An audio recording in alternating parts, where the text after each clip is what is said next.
Welcome to the Ascension Center podcast, where we dive headfirst into the realms of telepathy, remote viewing, and the tantalizing world of psi phenomena. Here, we challenge the status quo and shatter the glass ceiling of human potential. We're on a mission to elevate consciousness and ignite the spark of the extraordinary within each and every one of us.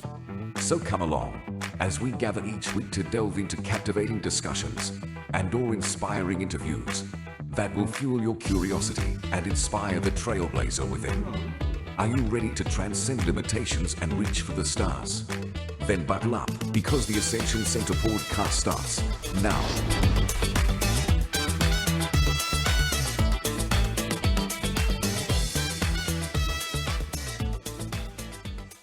Hi, and welcome to the Ascension Center. I'm Linda Sevilla, one of the founders of the Ascension Center, where we believe that the subconscious mind is our superpower. We are focused on giving people training and tools to help them access this incredible resource that we all possess. In this episode, I'm going to talk about what we mean by your subconscious is your superpower. I want to give you a glimpse into our philosophy at the Ascension Center, and stick around to the end because I've got a great bonus for you. I'm going to give you a fantastic and easy to use tool that you can start with even today to begin influencing and taking control of your own subconscious mind, leveraging the incredible power it has within. So first, let's talk a bit about what your subconscious is. In a nutshell, your subconscious mind is the part of your mind that runs 90 to 95% of your behavior. So anything that you do automatically without having to think about it is controlled by your subconscious mind. Think about a typical day in your life. There are probably many things that you do without having to give it much attention. Putting your clothes on, brushing your teeth, taking a shower, not necessarily in that order, making your coffee, walking through your house in the dark, you know where all the furniture is, you can navigate your way, even driving to a destination while your mind is elsewhere and realizing when you arrive that you don't remember passing certain landmarks along the way. Anytime we are going through the motions but our mind is somewhere else, the subconscious mind is controlling our behavior. Your subconscious also controls all of your emotional responses. If you've ever been really angry, really hurt, really jealous, really anxious, you probably had a difficult time talking yourself out of feeling that way. The subconscious is 90 to 95% of our behavior, all of our emotional responses. It is very powerful.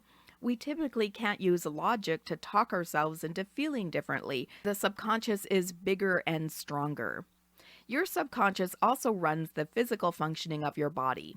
It keeps your lungs breathing, your heart beating, it keeps you healing wounds, it sloughs off cells and develops new ones, and so all of the physical functioning is controlled by your subconscious mind. It's also your intuitive mind. If you've ever known something was going to happen before it happened, if you ever had a dream that then turned out to be real, that was your subconscious mind. Your subconscious is connected to source. More on that later. It's also the part of your mind that is creative. It is the part of your mind you're using whenever you're using your imagination. If you're writing music, if you're creating stories, if you're envisioning something, you're coming from your subconscious mind. Your subconscious mind is also your long-term memory. All of your life experiences are stored within your subconscious mind. If I were to ask you right now, what happened on your 3rd birthday? Probably you wouldn't have very great recollection of that day, unless something really major happened. That was the year you got a pony. That was the year your parents announced on your birthday they were getting divorced. In that case, you might remember it in your conscious mind, but your subconscious remembers it nonetheless, whether there was a big event there or not. So your subconscious is all of these parts of you: imagination, intuition, creativity, connection to source. And in our perspective, your subconscious is terribly neglected and dismissed, and this dismissal of our subconscious mind is intentional. Let me explain. When we are born into this physical body, we only have a subconscious mind, meaning we don't have a conscious mind yet, a mind that is logical, analytical, rational. Now, this is Mother Nature's way of making sure we learn all of the things that we need to learn in those first few years of our lives. We've got a lot to learn then, don't we? We have to learn how to eat, how to crawl, how to communicate, how to walk. By having a subconscious mind, we can take in all of the information we're exposed to because the subconscious doesn't censor or analyze, it only receives. We are more easily able to take in words, labels, family rules, all of the things that we need to learn because of the absence of a conscious mind. Now, around 2 years old, we start developing our conscious mind. It actually takes until 8 or 9 years old to fully develop. But we begin developing it early on. Part of the reason for that is people should start showing us things and telling us what they are. So we're learning to label things. We learn to classify and organize things within our minds. Those furry things are cats, but those other furry things are dogs. This color is blue, but that one's called red. This shape is a circle, that one's a square. And so people are telling us what things are, which tends to develop that analytical mind. People also point to us and say, you're so-and-so, and then they point to themselves and say, I'm Mummy. And so we're also learning to see ourselves as separate.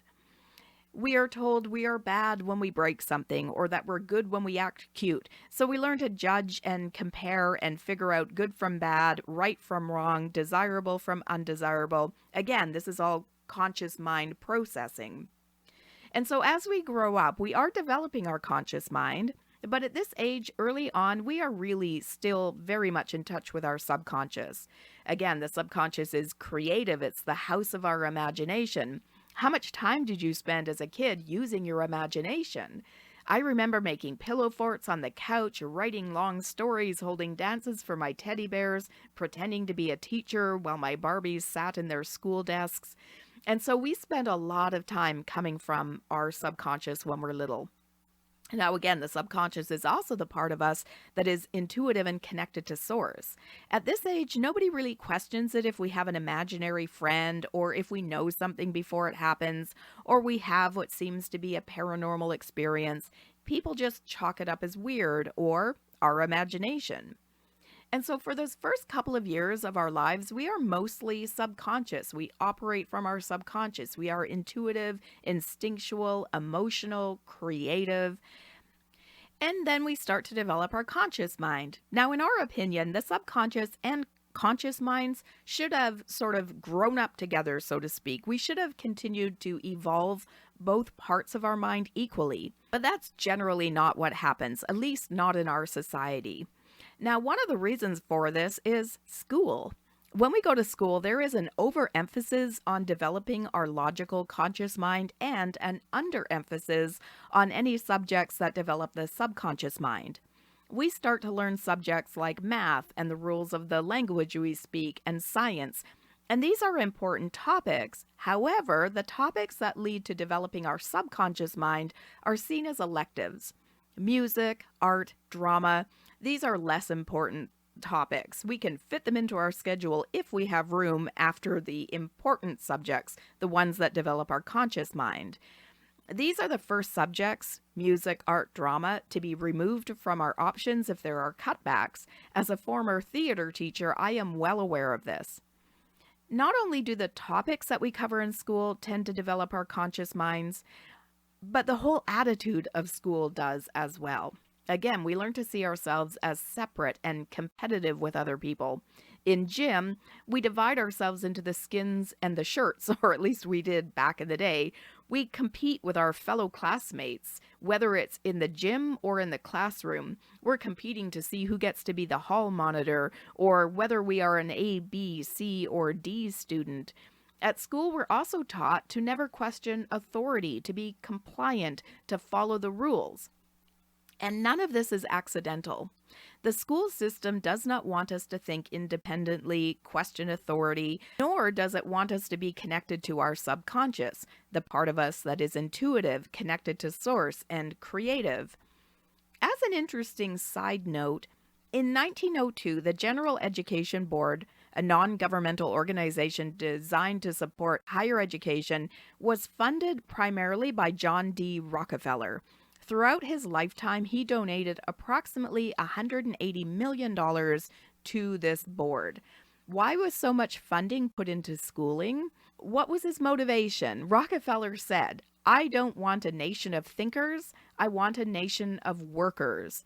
Here's a quote by Frederick T. Gates, one of the members of the General Education Board. In our dream, we have limitless resources, and the people yield themselves with perfect docility to our molding hand.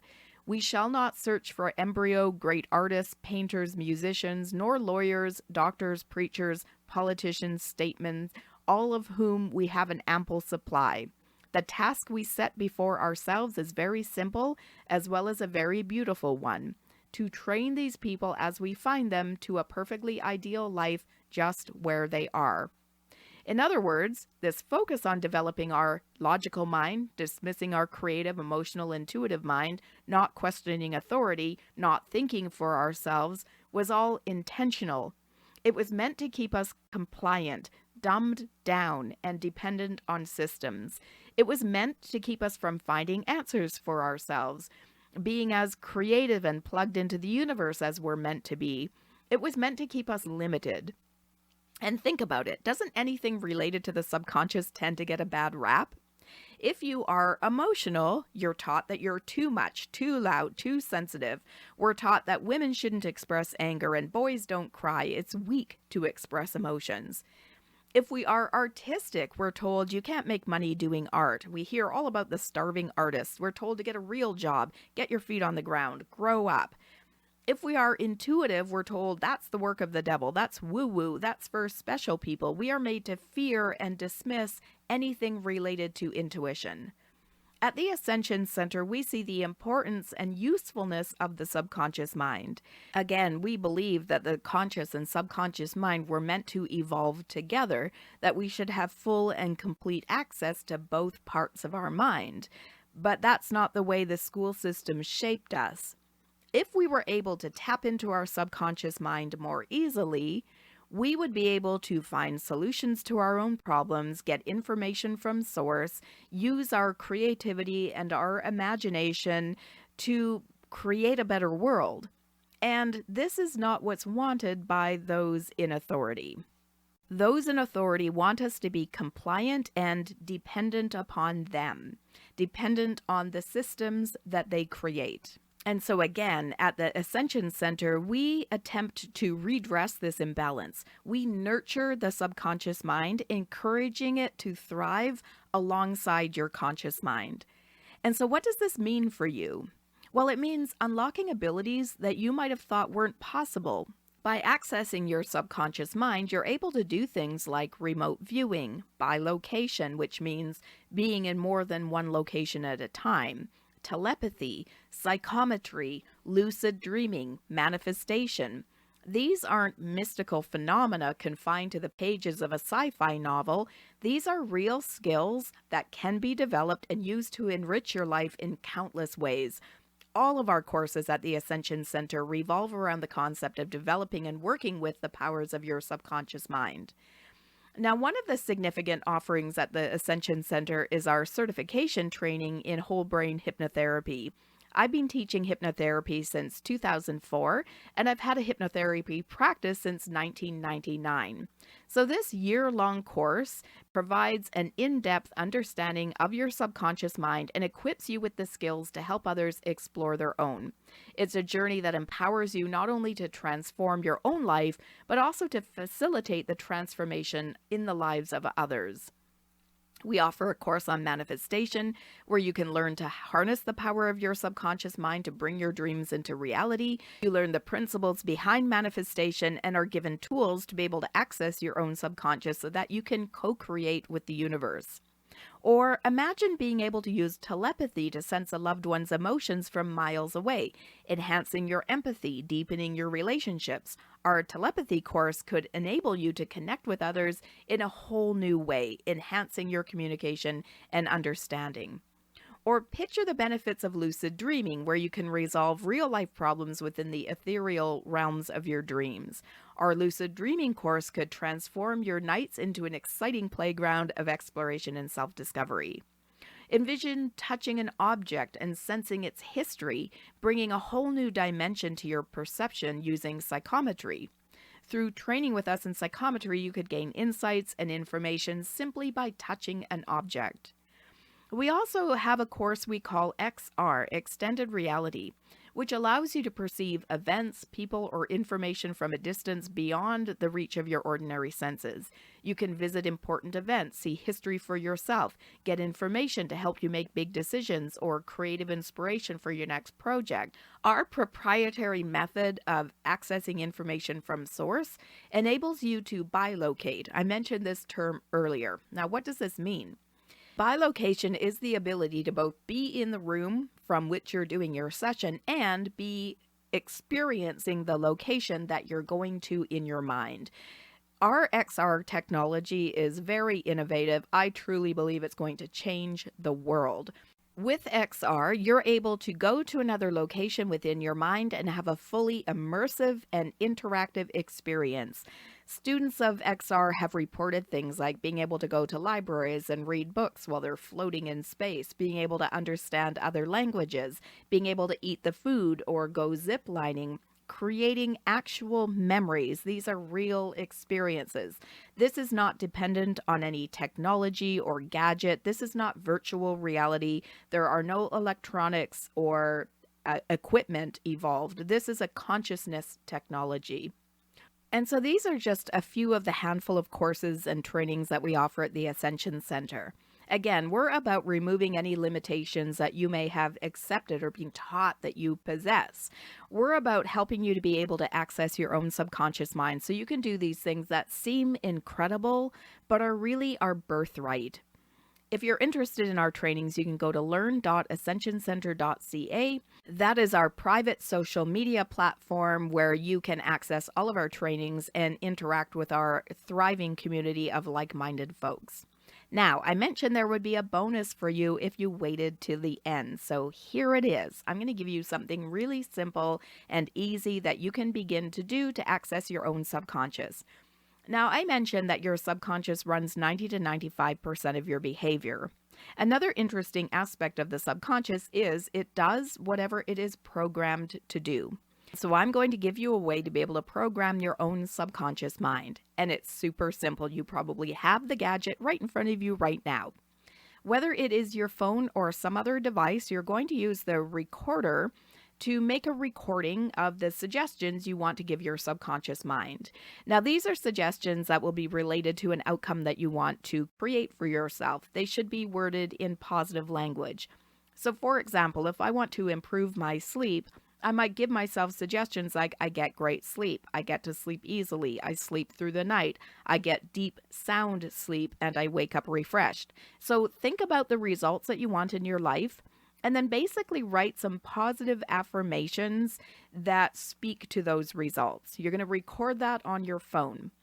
Then you're going to put the volume down really, really, really low. So low that you can barely hear it. It's just going to be like a little whisper, but you can't actually make out the words. Put it on an endless loop and just play it while you're doing other things. While you're working at your desk, while you're doing your homework or housework, whatever it is you're up to. Now, why does this work? Well, the subconscious can pick up sound beyond our normal range of hearing. Just like a dog can hear a dog whistle that a human ear can't detect. So if you're playing these affirmations very, very quietly while you're focused on other things, your subconscious will take them in. If they're loud enough that you can hear them, now your conscious mind gets involved. And when the conscious mind gets involved, it can question things, judge things, or censor things. For example, if the suggestion is, I get great sleep, but I don't, my conscious mind will be thinking, no, I don't, that's not true, and canceling out the suggestion. This is why you want to have the volume very, very low, so your conscious mind can't interfere and kibosh the work that you're doing. You want to be able to take the suggestions in without your conscious mind getting involved.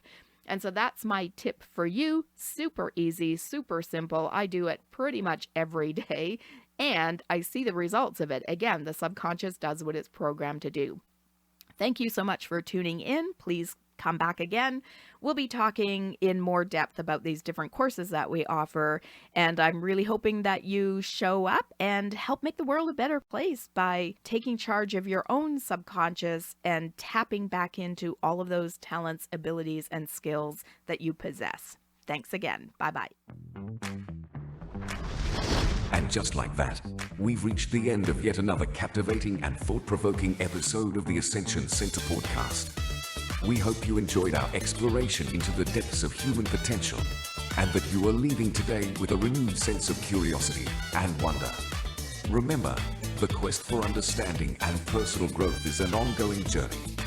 You possess the power to break through boundaries and experience the limitless possibilities that lie within each of us. Be sure to join us again next week as we continue to uncover the secrets of consciousness and tap into the boundless potential of the human spirit. Don't forget to subscribe to the Ascension Center podcast on your favorite listening platform.